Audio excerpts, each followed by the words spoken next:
Good morning, good afternoon, and good evening, and welcome back to the channel. So, it's been a while, and I've not had it in me to do any kind of reviews. And then Madam Web came out.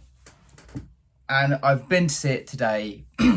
I'd heard some interesting things about it, let's say, and I wanted to go and see for myself. And I have to say, every single review I've seen, correct. This is probably one of the worst films I have ever seen.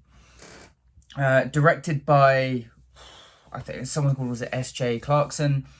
Doesn't have anything to her name noteworthy. I believe I hear something on the lines of she did a Game of Thrones spin-off. Was it called Blood Moon or something like that? And it was so bad they scrapped it. The writers of this atrocity are the same writers for Morbius, but I will say Morbius is better.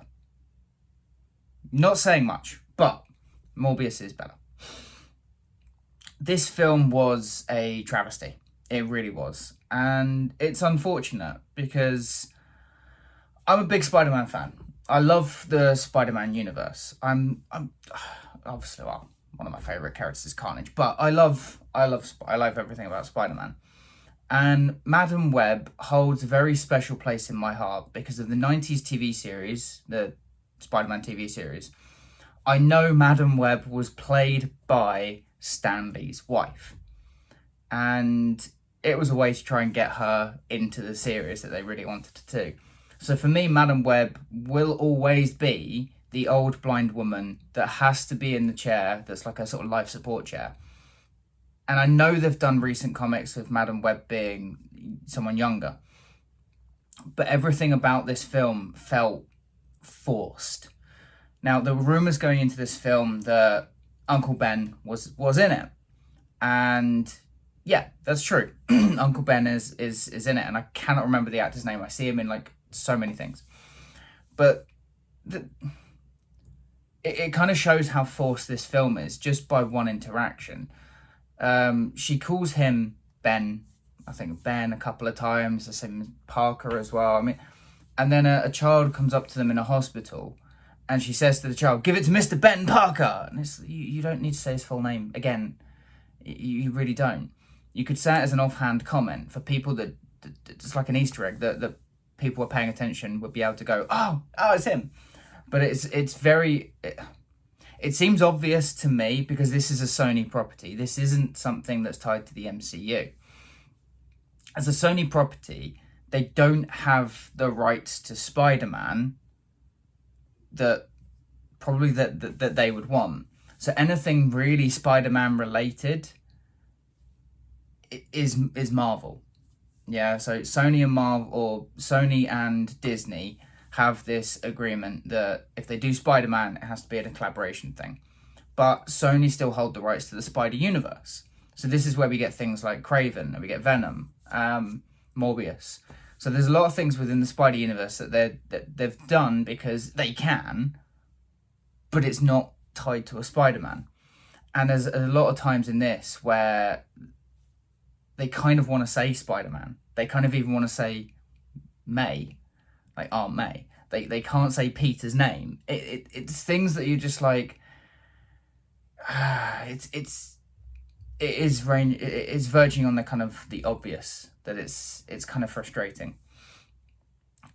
The writing is shoddy from a plot point of view. It really is. There is so many plot holes in this film that if you go in and completely switch your brain off, you'll still pick up on some.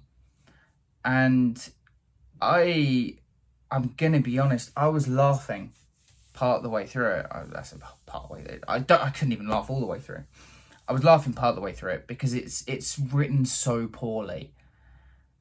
Things that should land as jokes don't. Things that they want to come across as heartfelt don't. Everything seems to be completely reversed.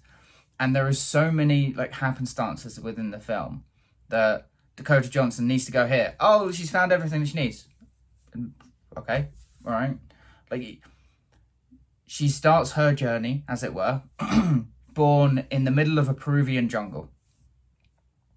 Her mum dies. How does the baby get back to America? Who knows? She then decides, partway through the film, that she wants to go back for answers. She goes back and finds the exact place. It's things like that you just think, how long would you have spent trying to find that place? And you probably, if you wanted to, you probably wouldn't have been able to find it. It's ridiculous to an extreme. And even the end point where you've got Madam Web and the three women, and I don't want to ruin it for people, but it's so appallingly bad that it is laughable. She does get her costume at the end, which is also laughable. Everything about this film is comically amusing, although not meaning to be. This is a film, I mean, it's set during 2014. 2004. Is it 2004, 2003? One of the two.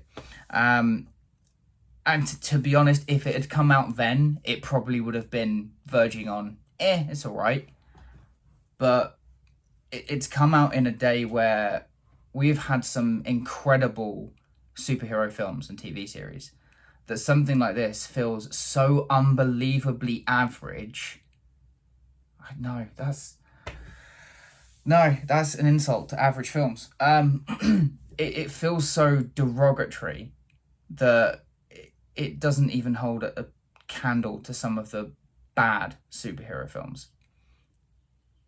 And in all honesty, this should not have been made. It's been in development hell for about 10 years or so. It should not have been made. I don't know why Sony decided that they needed to release it, because I can guarantee it's going to have lost them money. It is terrible. It's appalling.